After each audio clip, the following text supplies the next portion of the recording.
What's good, guys? Welcome back to All About Arsenal. And today, there's a lot of bit of, there's a bit of talk going on in the Arsenal fan base, especially with the news about Alexander Isak. As we know, it was reported yesterday, many news outlets now broke the news that Alexander Isak wants to explore other opportunities outside of Newcastle. And it doesn't take anybody's wild imagination to come to the conclusion that basically saying that I want to leave Newcastle, I want to explore what else is out there besides this club. And obviously he's been a bit clever about it because that's his way of submitting a transfer request. And the reason I say he's been clever about it, because if he does actually put in a full transfer request, we know there's a lot of costs that are associated with it. Also to the fact there's a chance that he might lose a couple of bonuses that were due to him. So you won't do that.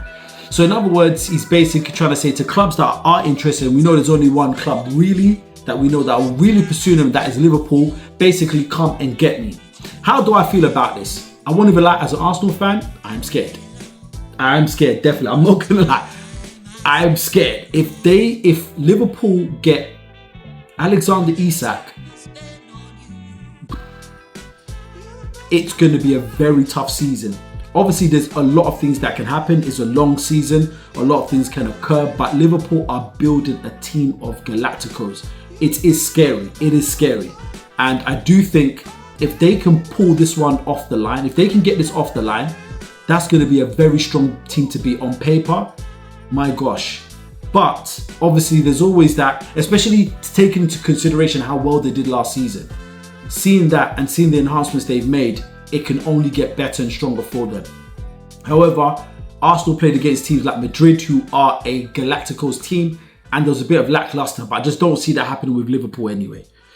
So the talk is now from a couple of the Arsenal fan base. Did Arsenal actually make a mistake? Were we too hasty for going for Viktor Gyökeres? Should we have actually gone for Alexander Isak? As you know that Mikel Arteta was a long-time admirer of Isak.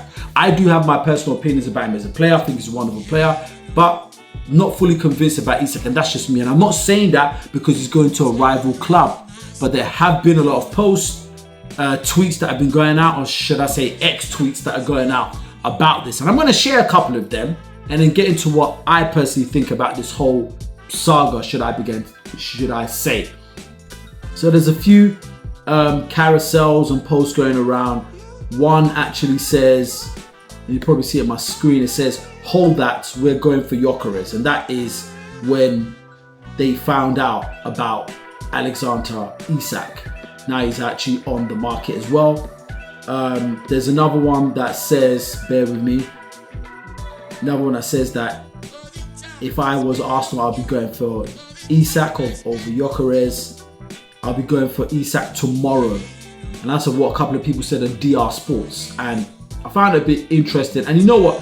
As sports fans, as football fans, we're all entitled to our own opinion. And that's what makes it interesting. Everybody's got a different view. Everybody's got a different way of seeing things. And that's completely all right. And there's one tweet which I actually loved. And this came out from Arsenal Corner. And he said that Arsenal have previously been credited with an interest in Isak and have the budget. But they have since turned their attention to Viktor Gyökeres and are finalising the deal. Now, and somebody responded to this, and I think this was beautifully put, and I think this exemplifies what Arsenal fans should be thinking about. And this is just me going by this. It says that Gyökeres fought his club, paid 2 million of his own pocket, and had his agent waive a €7 million fee just to play for Arsenal. Don't disrespect him because you heard Isak only just realised he needs, or he wants to leave now. It says, realise he needs to leave now. Basically, I think that should have been said, just to realise he wants to leave now. And I completely agree. This man, Viktor Gyökeres, put his career on the line for Arsenal.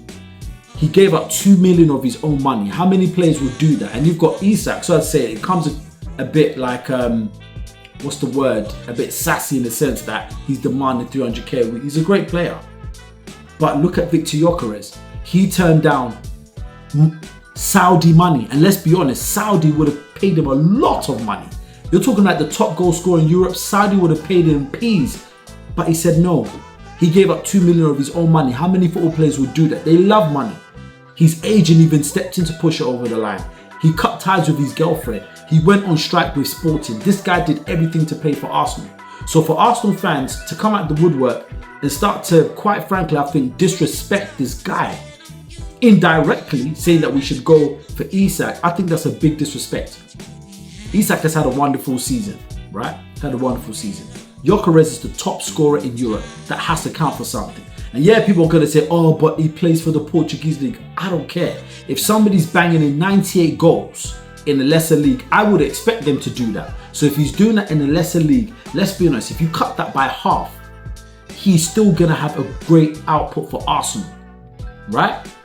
And that's my thoughts on it. He's done everything he can to come to Arsenal. And that sends a good vibe. That means he's loyal to a club he's not even playing for yet. He's pledged his loyalty to the club. He's pledged his loyalty to the fans. Do you really think that Isak would do something like that? I'm not saying this, I'm not saying that's the right way to go about it. Start going on strike and throwing, your toys at the pram. That's not really what Gyökeres was doing. He believed there was a gentleman's agreement. He's taken his stand. He knows where he wants to go. He's rejected an array of clubs and only come to Arsenal.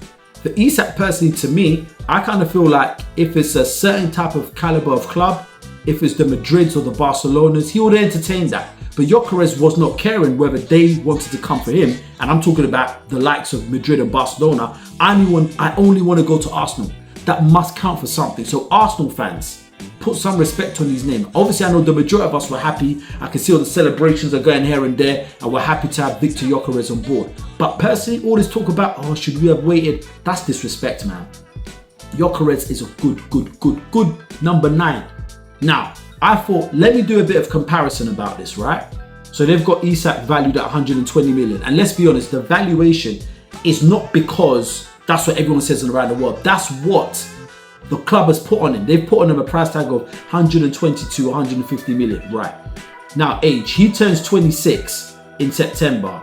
Gyökeres has just turned 27 last month. So there's, give or take, about a year difference between the both of them.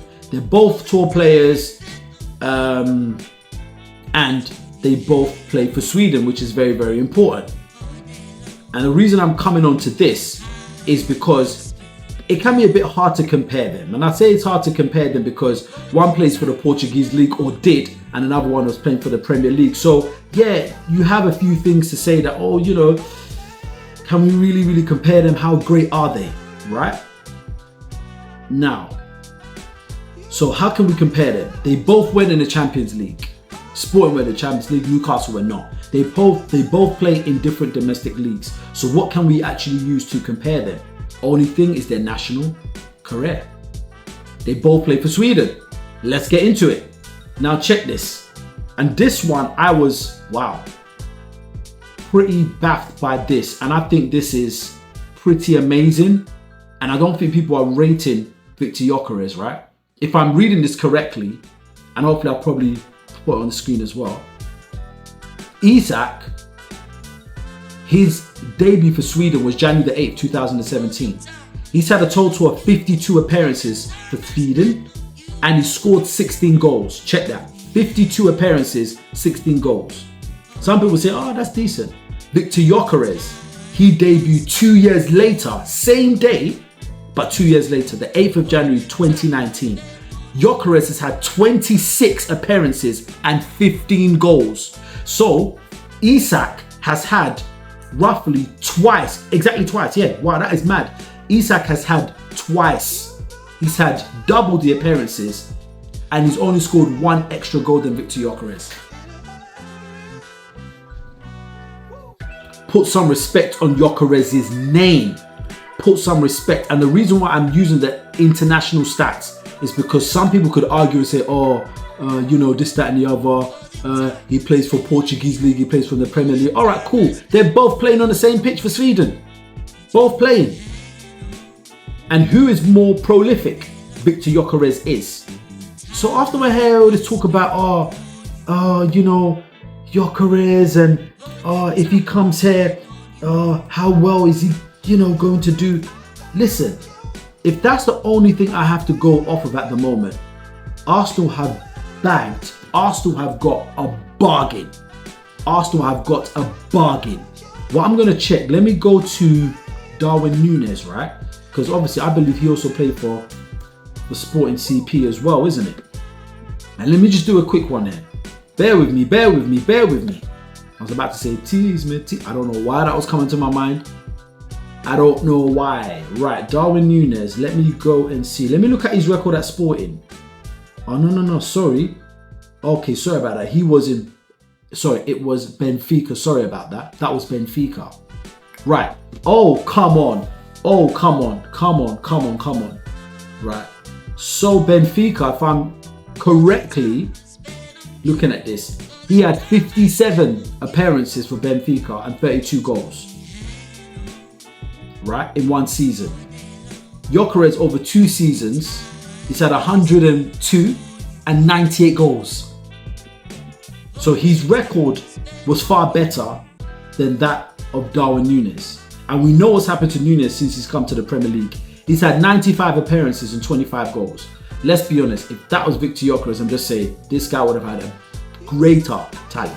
And the only reason I'm saying that because they were both in the Portuguese league. So if Núñez was able to do that, and he's able to do 32 and 57, and it's good. That's good. That's a good stat. But Gyökeres far exceeded that. So my point is, if they're both coming from the Portuguese league, both playing in teams that like to dominate possession and are attacking-based possession team, what do you think Viktor Gyökeres is going to do at Arsenal? But let me know what you think in the comments. That's all from me. Let me know what you think. Do you think Arsenal should have been patient and go for Isak? Or do you think, bloody heck, we've got a good bargain with Viktor Gyökeres? But let me know what you think in the comments. Thank you for tuning in. Hit that subscribe button, that like. Until the next time, peace.